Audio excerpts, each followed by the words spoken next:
Opa, e aí galera, beleza? Proteino aqui e hoje eu vim fazer o vídeo review do Ajax AK820 Max magnético na versão com fio. Esse daqui é um teclado que eu usei durante um tempo, usei mais ou menos umas 2 semanas, tá?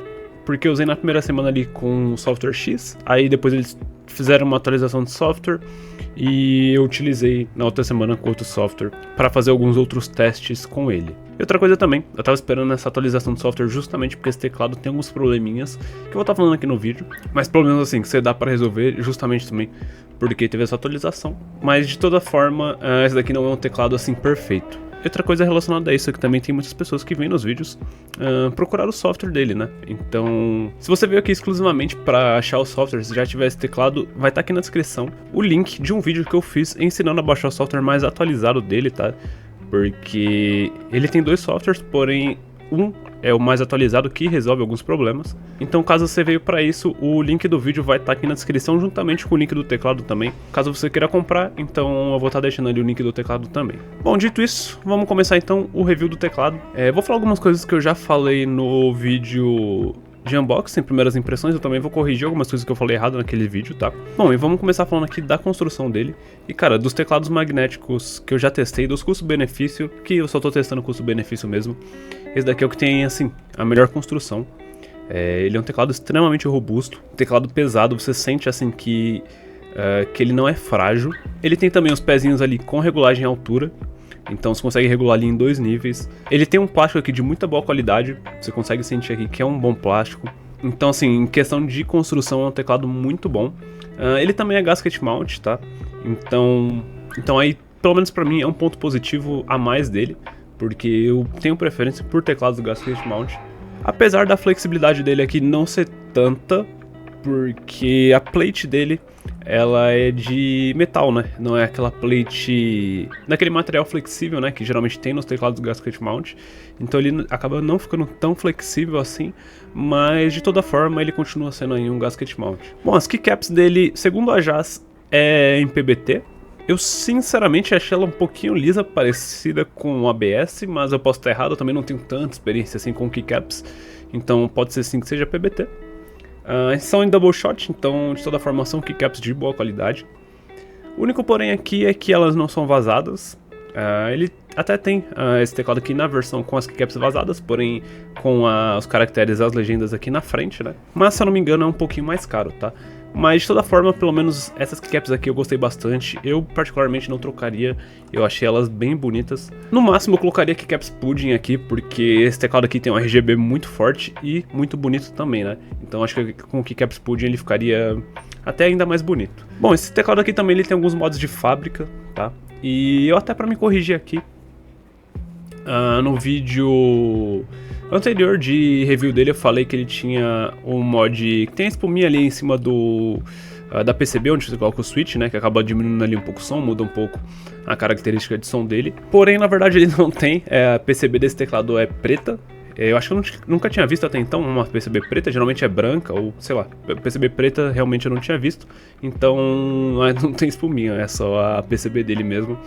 E aí abre meio que uma possibilidade de um mod a mais que você pode estar fazendo nele, caso você queira fazer alguma modificação, né? Bom, os switches dele sinceramente eu não sei quem é fabricante do switch deles, eu até tô procurando, mas particularmente eu até agora não achei exatamente o mesmo switch vendido ali na AliExpress, por exemplo, então eu não vou afirmar ali quem é que faz os switches, porém eles são bons switches, tá?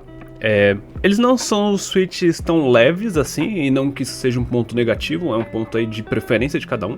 Eles não são tão leves, mas são, assim, ótimos switches. Tanto é que esses switches estão sendo utilizados em vários teclados aí. Custo-benefício até teclados mais caros, tá? Como por exemplo o MU68, que é um teclado aí já uma faixa de preço aí de R$600 até mais. Então é um switch que ele usa. O Umier 68 também utiliza o mesmo switch. O Aeroc NA87 também utiliza o mesmo switch. Então são bons switches conhecidos, né? Que eu particularmente não tenho nada a reclamar deles.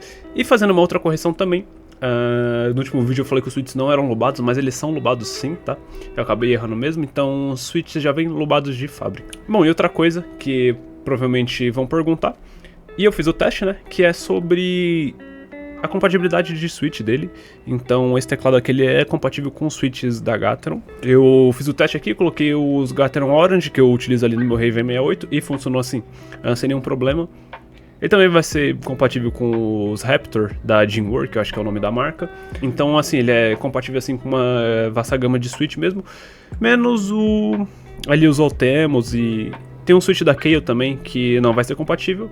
Mas no geral, pelo menos os melhores switches do mercado ele é compatível. E agora eu vou estar mostrando aí como é que é a digitação dele, né, do som. Pra vocês saberem como é o som do switch, como que é os mods, né, que já vem nesse teclado, como que fica aí no geral o som dele.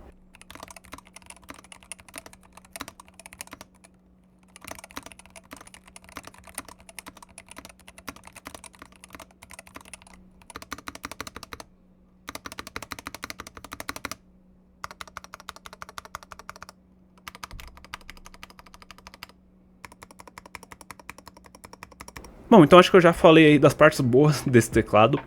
Logo mais vou mostrar o RGB já também. Até vou falar do RGB e eu já apago as luzes aqui pra gente ver. Mas vamos falar da parte negativa dele. Esse teclado aqui ele tem um problema bem chato de clique duplo. Clique duplo não, aliás, clique fantasma, tá? Que é, se você estiver digitando ali ou estiver utilizando ele, ou mesmo não estiver utilizando, às vezes você deixa ele aqui e vai fazer outra coisa, ele acaba clicando sozinho em algumas teclas, né? Então elas acabam sendo pressionadas, não por força mecânica, né, não que seja alguém pressionando, mas provavelmente por um erro de software, e também que tem relação com RGB, mas isso acaba acontecendo. Pelo menos na minha unidade aqui não são em todas as teclas, foram em algumas poucas teclas na verdade, como por exemplo o S, o 4, o botão de igual aqui, o F12, então não são em todas as teclas, mas tem uma forma de resolver, tá? E justamente tem a ver com o vídeo que eu vou deixar aqui na descrição também, que é para você baixar o software atualizado dele, e também eu ensino ali algumas formas de resolver esse problema. E eu vou falar assim, uma das formas é você desligando o RGB. Então, caso você queira ter um teclado ali 100%, sem nenhum problema, e você queira utilizar o RGB dele ligado aqui, pelo menos na intensidade máxima, você não vai conseguir, porque senão ele vai ficar com esse problema de clique fantasma. Ali, existe a possibilidade também de você estar aumentando o ponto de atuação dele, e esse problema também ele vai dar um ponto de atuação um pouco mais baixo, geralmente ele é abaixo de 0.7 mm, ele vai dar esse problema. Então você pode estar regulando o ponto de atuação ou colocando o ponto de atuação mais alto só nas teclas que estão dando problema ali, dando o clique fantasma, e aí você consegue deixar o RGB ligado nesse caso. E falando do RGB, esse daqui é o RGB dele. Como eu falei, é um RGB muito forte. Pelo menos nessa versão com fio, tá? Na versão sem fio, pelo que eu andei conversando aqui com... acredito que esteja inscrito, né? Espero. Do canal. A versão sem fio ele tem um RGB um pouquinho mais fraco. Então ele não vai ter essa intensidade, mas essa versão com fio tem um RGB muito forte e muito bonito também. Bom, e agora falando em desempenho, né?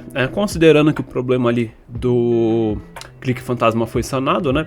Então a gente pode passar assim para a parte do desempenho. E eu particularmente não senti nenhuma latência alta nesse teclado, nenhum delay, nem nada. Eu senti ele funcionando assim muito bem, 100%. Obviamente ele não vai ter assim a latência mais baixa do mercado, até porque ele é um teclado custo-benefício. Então vão ter teclados com uma latência mais baixa, mas assim, particularmente é uma coisa que eu não sinto. Eu acredito que vai ser difícil também de sentir, geralmente isso daí é medido com máquinas, com aparelhos específicos, né? Então, assim, no dia a dia ali jogando, você realmente não vai perceber diferença na latência dele. E uma coisa que a Jazz diz que tem nesse teclado, que eu particularmente não achei, e eu acredito que não tenha, é suporte a 8000 de polling rate.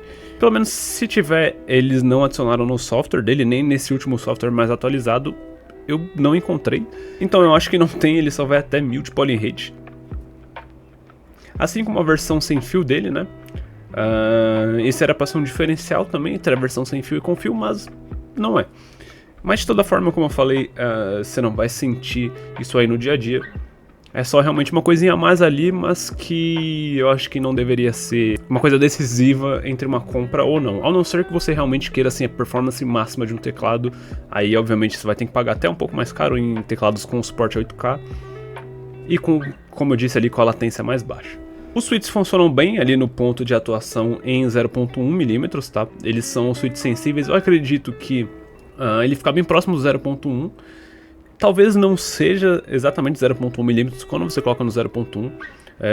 Eu já testei teclados que parecem ser mais sensíveis ali no 0.1, assim como por exemplo o Raven que está ali do lado. Ou pode ser também só impressão, mas de toda forma ele é muito sensível, você ajustando ali no ponto de atuação. Então nessa questão eu não tive problemas com ele. Assim como o Rapid Trigger dele, que funciona muito bem, ele não fica despressionando sozinho nem nada. Então mesmo num ponto de atuação mais baixo. Então nesse quesito aí do Rapid Trigger e deixar ele mais sensível, são duas coisas aí que são essenciais no teclado magnético e que funcionam muito bem nesse daqui. Bom, o software dele, eu não vou estar mostrando aqui na tela, tá até como eu tô sempre citando, vai estar também lá no vídeo que eu vou deixar aqui embaixo, que é o do software mais atualizado dele, mas é um software bom, um software intuitivo, tá? É um software igual do Zoya X86, caso você já tenha conhecimento aí desse teclado, é um software idêntico praticamente. Então é um software que funciona muito bem, intuitivo, não tem bugs, não tem... pelo menos eu não presenciei nenhum tipo de problema com ele. Ao não ser, como dito, o primeiro software, a primeira versão dele, né, que é a desatualizada, que eu não sei porquê, mas ainda dá pra você baixar no site lá da Ajas, mas pelo menos aquela versão tem problemas, sim, aquela lá eu presenciei problemas, como do Clique Fantasma mesmo, que eu já falei que naquela versão você não consegue resolver só desligando o RGB, então é meio que irresolvível, ao não ser você aumentando bem ali o ponto de atuação, mas na versão atualizada é um software muito bom. Bom, então acho que é isso desse teclado aqui.